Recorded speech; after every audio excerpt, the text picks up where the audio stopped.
There's a lot to talk about when it comes to Help Wanted 2's story, but most of it relates to story beats about the modern era of FNAF, about characters that only recently appeared, like Cassie and Vanny. But one of the biggest reveals of Help Wanted 2 actually deals with a major plot point from the very first games, MCI. At the end of Princess Quest Alpha, the player is met with 6 gravestones, each assigned to a certain murdered child. Each grave also has a brazier the player can light, and a number of dots indicating its order. You can light the gravestones in any order you want, and doing so will open the door to the Vanny ending.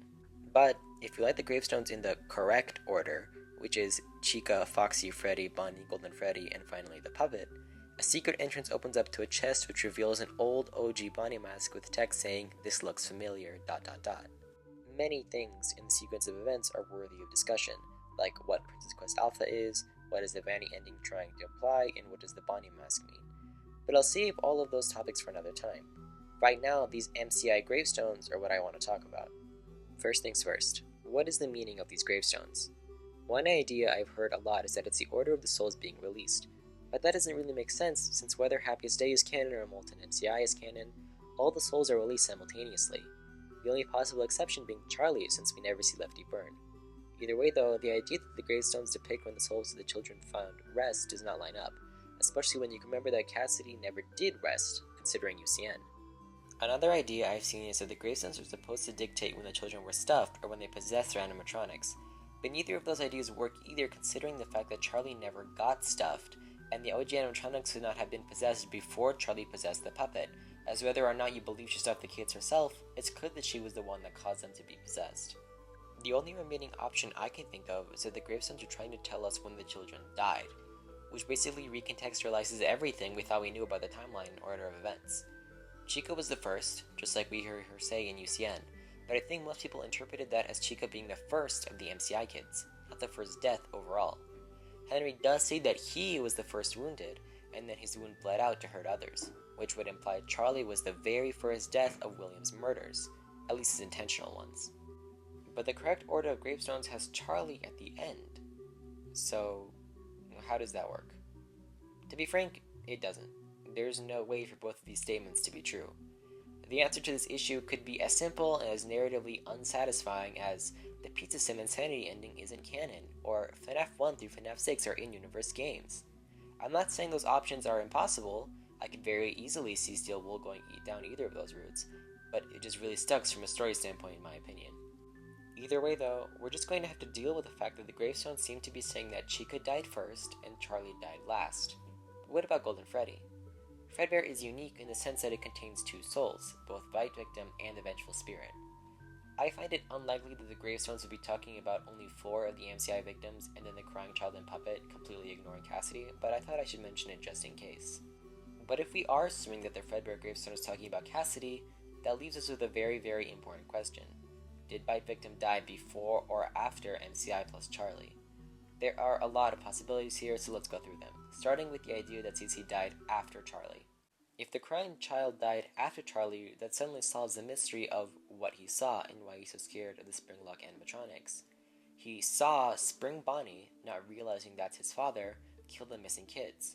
Quote, "What's seen in the shadows is easily misunderstood in the mind of a child.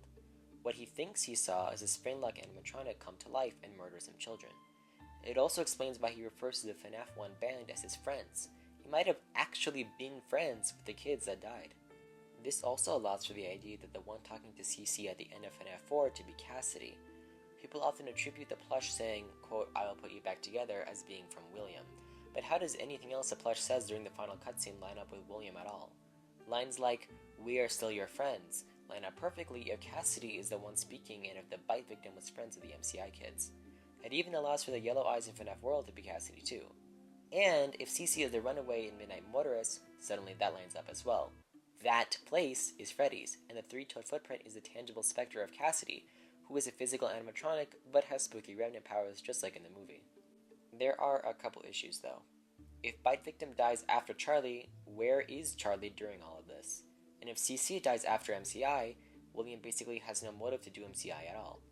Most people say that something had to have happened to get William to start killing, and most people say that the thing that happened was his son dying to Fredbear.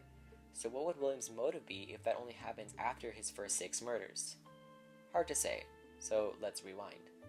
What if CC died before MCI and Charlie? Well, as we just discussed, that gives William a reason to start killing in the first place. It also brings context to the security puppet. CC dies, so William does MCI. Henry fears for his own daughter's safety and so creates an animatronic designed to keep her and kids like her safe. Then Charlie dies and possesses the puppet. This might even line up with the movie.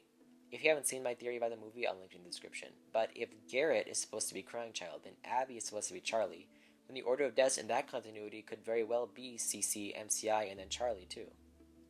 But this timeline has problems too.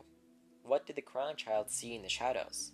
If Cassidy dies after CC, then she's not the one talking to him at the end of FNAF 4, which in turn means she's not the Yellow Eyes in FNAF World, which in turn brings again into question what FNAF World even is. This also leaves us wondering why CC refers to the original band as his friends, but is specifically only scared of Fredbear and Spring Bonnie. If William is the one that told Crying Child, "I'll put you back together," is that now a point of evidence in the Gregbot theory? This also leaves the idea that Charlie stuffed the kids in the dust, which personally I think is a shame. I think Give Gifts, Give Life was a pretty interesting way to demonstrate Charlie stuffing the children, and I think it adds a super interesting depth to her character. But with Glitchtrap stuffing us in Help Wanted and William stuffing the kids in both the movie and the books, I wouldn't be surprised if they are retconning puppet stuff theory. Whichever way you look at it, the timeline Help Wanted has set up answers some questions but still leaves a number of loose ends. At this point, I think you can just pick whichever one you like better and just wait for more stuff about this older part of the timeline to be revealed from the games. Steel Wool has said they want to make a game that takes place back in the day, and we've been seeing a lot of stuff about carnivals and Jack-O-Moon and Fall Fest 83, so maybe we'll get more answers then when that comes around. Until then, thank you for watching. Consider subscribing if you want to see more content from me. Oh, and I have a YouTube membership now if you want to support me directly. The link for that will be in the description along with a short video going over all the perks and stuff. Bye!